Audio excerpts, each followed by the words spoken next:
Duty. Welcome to episode 271 of TDI. This is Dr. O on the horn to start per usual.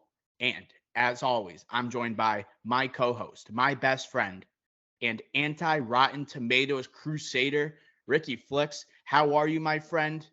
We got some interesting trailers today, but we got a huge, revelation, or a huge investigative report on Rotten Tomatoes that we have to get to today.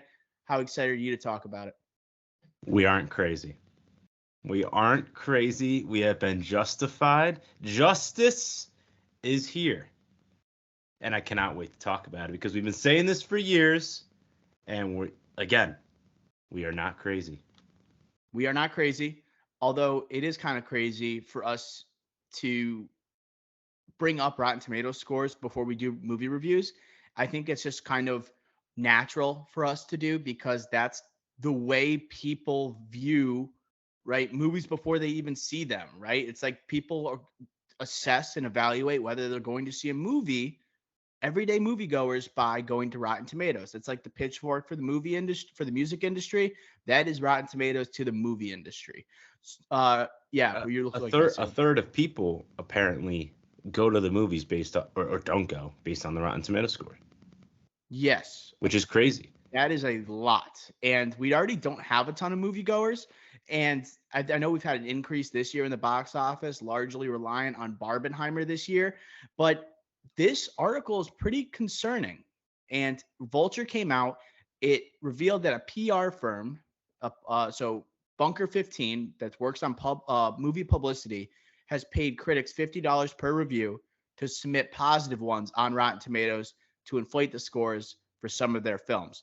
Very non-shocking news. We expected this for a long time. There's been rumors that major blockbusters, right, and big movie studios, Marvel has been accused of time and time again of paying critics for positive scores, and it usually leads to like monetary benefits. We have people, like we said before, a third of moviegoers look at Rotten Tomatoes and base like whether they're going to see a movie on that website. So there is financial gain.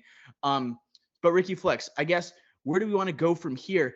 I kind of want to look at this landscape because it's so different from like the 90s, because Rotten Tomatoes is turning 25 years old. It's been around that long, right? And it's been really relevant, I would say, at least the last decade plus.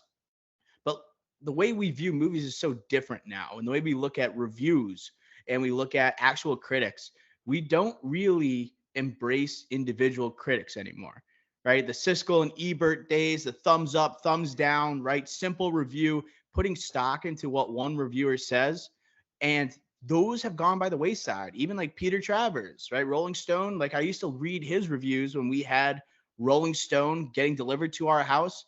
We actually put stock in what these people had to say. And now it's just a conglomeration or a mishmash of an overall consensus that may be skewed. All right. So how do you kind of look at Rotten Tomatoes in this day and age, Ricky Flex, compared to what critics used to sound like and read like? I'll still say, for older generation, so God, I'm terrible at generations. So like you have like Gen Z, you have millennials. So like whatever's after millennials, the older side and above, I'd say they still rely on those old school reviews. You know, they still like get Rolling Stone. They still read the New York Times or L.A. Times or wherever you are, and they read those reviews and they still put stock in like that Ebert type of review that you were referring to. I would say it's more like 50 and under. The more tech grew up with technology, so Rotten Tomatoes is just more with them. And also, I should say, to kind of like hurt my argument more, would be when you go to on Xfinity, and you put on a movie, the Rotten Tomato score is right there as well. So that Mm-hmm. might tell you, should I watch this movie or not? Or when you go on Peacock, it tells you the Rotten Tomato score. Should I watch this movie or not? It's basically what it's telling you. So yeah, I think this holds a lot of weight. Going forward, maybe you don't think of it the same way, and you shouldn't have been anyways. But maybe going forward with kind of this confirmation that this is going on. Yes, it's only been proven for Ophelia or whatever, Daisy. What's her name? Ridley. Ray. Yeah, Daisy Ridley. It's confirmed been going on, but Yeah, maybe it happened with, speaking of very Last Jedi, famously high Rotten Tomato score, low audience score. Maybe it happened there. Disney, obviously Marvel, has been accused before. So I think you got to put stock in this. There should be a weight. And I think a bigger thing that people aren't talking about, because we're getting caught up in this, like with the Ophelia movie, is also, and you talked about people just going to see the movies in the theater. There's also a huge benefit for smaller movies like the Ophelia one, the Daisy Ridley movie that we just referred to, because that didn't have like a distributor yet when that movie started getting reviewed on Rotten Tomatoes. So that wasn't even going to be in theaters until it had a distributor. And if it wasn't going to be considered a good movie, maybe nobody picks it up. So they paid off these critics to raise the Rotten Tomato score to be not rotten anymore. And then it finally got a distributor after it got like the correct rating. So I think that's a huge financial incentive for these companies as well that I think is going under the radar that we keep forgetting about.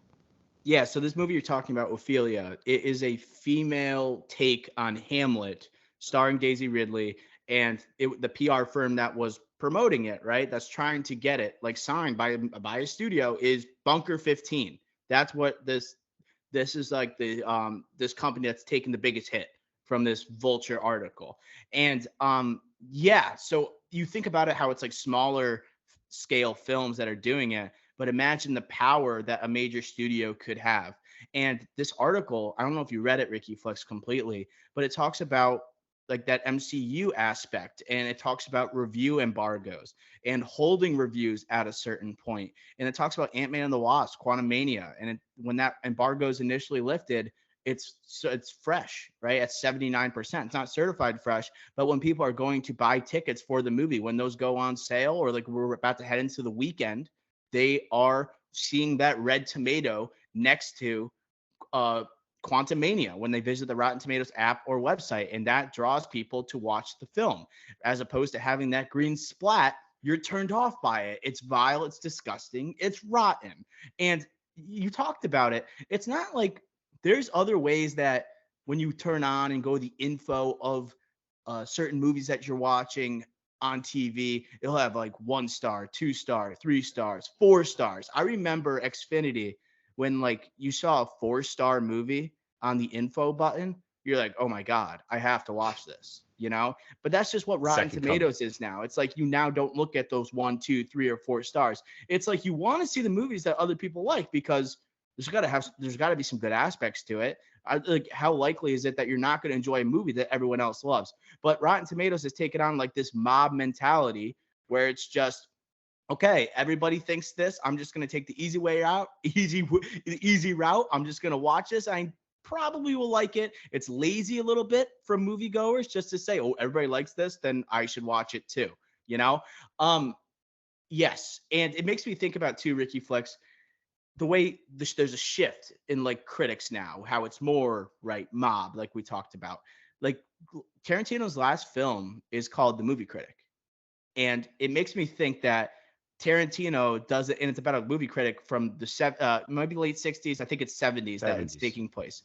And this is, I think, an idea where Tarantino is making his final film. He's dead set on not making any more after this, and it makes me think he might not like the movie landscape that we're currently in. He probably hates it, all right, with all the blockbusters and franchises, and he probably dislikes Rotten Tomatoes. He respects the idea of the movie critic, the individual, and people almost like treating the critic like a celebrity, and those days are obviously way far gone. So I just couldn't help but think about the movie critic, because I think it's, once again, it's almost like a glory days type of thing for Tarantino, like the way the good old days, rather than just turning on a website and looking at a consensus that may not even be too reliable based on how people word their reviews. Is it positive? Is it negative? They're wishy-washy. How does Rotten Tomatoes determine if something's positive or negative? And then also people are paying for the reviews. You know what I mean? Right. I completely agree. I think you summed that up perfectly with Tarantino.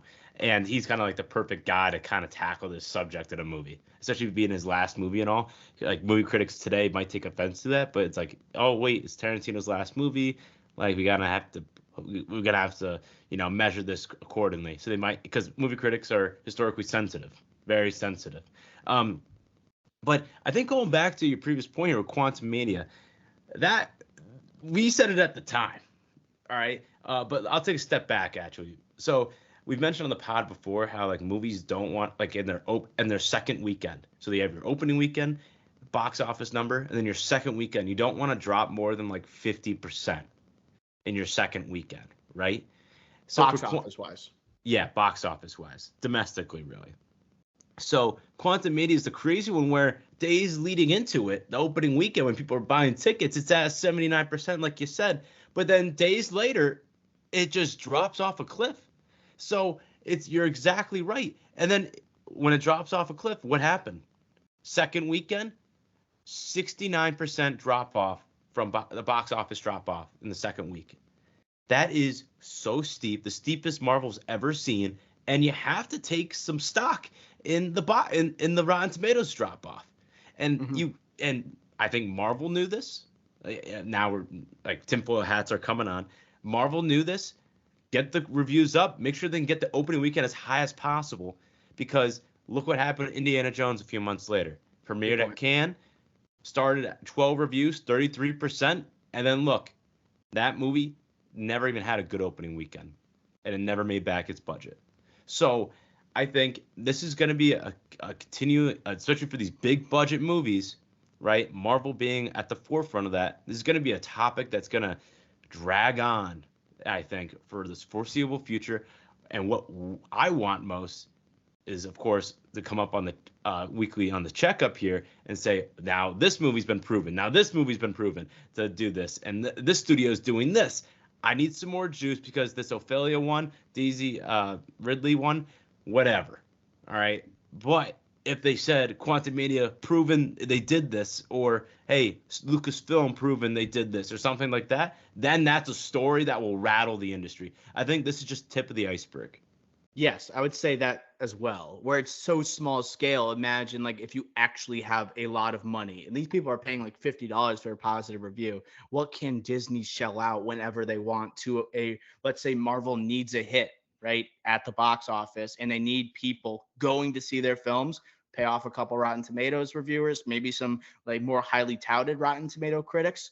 I think then that's going to help them. And the two examples you brought up were in the article with Dial of Destiny, Indiana Jones, and Quantumania. And they basically tell the exact story that you're looking for. The 33% disgusting splat next to Harrison Ford in the fedora. I remember tweeting that out. I was like, cursed image.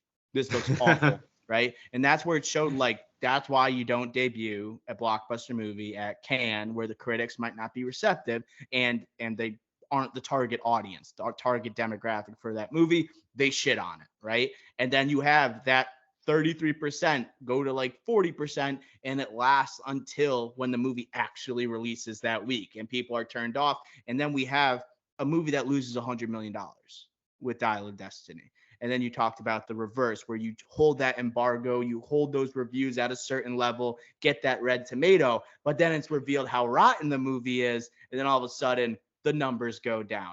It's super messed up, right? And it's super controlled. And I don't like it one bit, Ricky Flex. And I was also thinking, how does Rotten Tomatoes, who is the auditor of Rotten Tomatoes? Who looks at a review and says, this is a positive review? What if they gave it 3 stars or they give it 2.5 stars? Okay. And if it's out of 5, does it kind of depend on where the media outlet's coming from, right? Is a 3-star movie at Rolling Stone 3 stars from another critic, right? From like The Ringer? Is it equivalent? What if there is a blurb that says, oh, I love this movie is a mess, but the performances are on another level, and there is no star-based rating, or there's no score out of a 10 or out of 100? How do they decipher if this is positive or negative?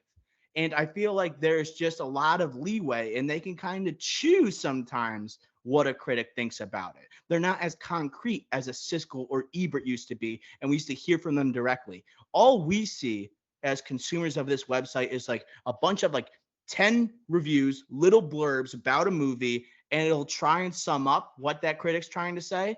but no one's reading the entire review. I do sometimes because I'm interested in what like the total review, and like I don't want context being taken out. I want to see what they truly thought.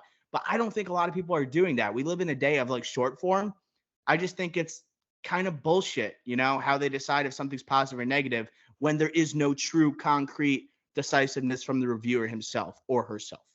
Yeah, I would agree. I think we're gonna see a drastic audit of Rotten Tomatoes. Probably they'll hire external agency to do it, and there's gonna be a total like website shift, redesign, and after this audit, because now this is public, making its waves, the wavelengths over social media on X and everything.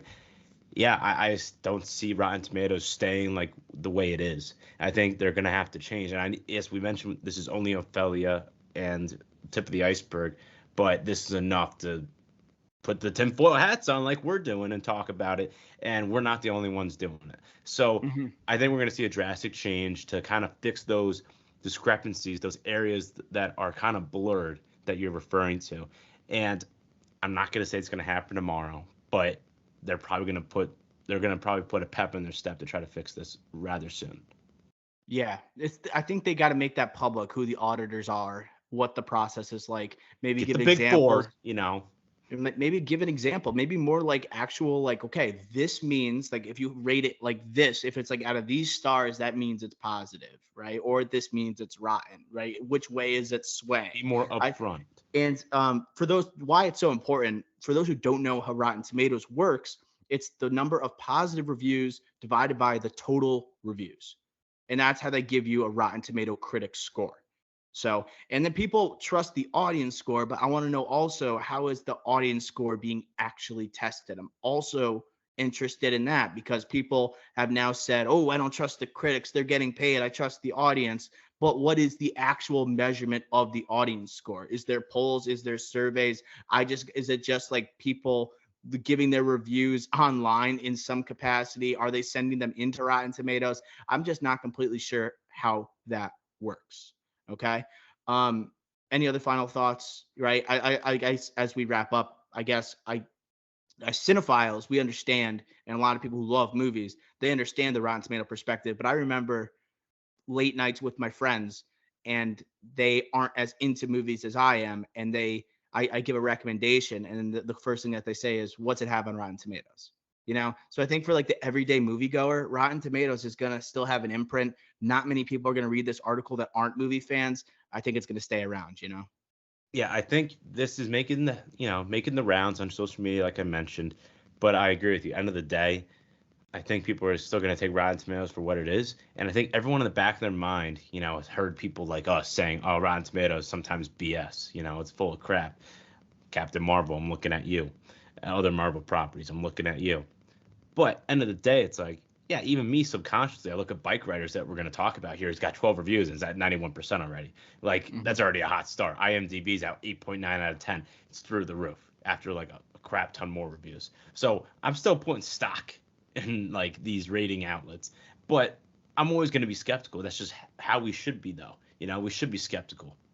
Right. And there are respected reviewers, obviously, on Rotten Tomatoes. So it's like you can put stock in what they say, but how many of them are honest peoples? Just like a lot of us, you put a price next to it. Maybe you surrender a little bit of that integrity. With that being said, Ricky, if Disney offers me $1,000 to review one of their movies, I have a hard time saying no. $1,000, try $500. I would like to say I'm a better man, but I don't know. $1,000 for just saying a movie's good, that's not bad.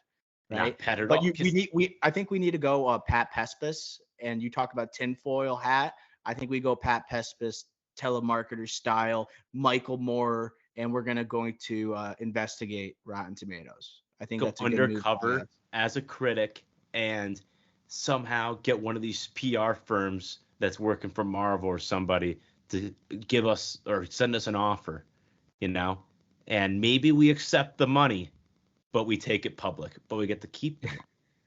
Or we stand pat and we get the Safdies to produce the documentary, and I think they would be happy to expose Rotten Tomatoes alongside of us, and then we hit our payday. But that's years and years down the line potentially, and that sounds like a lot of work. Yes, but my final request would be an introduction to Pat Pespis. We would need an intro. Oh no, I think we should hire him. You know, get him to do our work for us. You know, he has a charm to him. And with that being said, with this Vulture article exposing the critics being paid for positive reviews on Rotten Tomatoes, we are going to be doing a draft of the most suspicious Rotten Tomatoes ratings. Okay, so those certified fresh movies, ones that we can make an argument there might have been some exchanging of hands. That's suspicious. That's suspicious.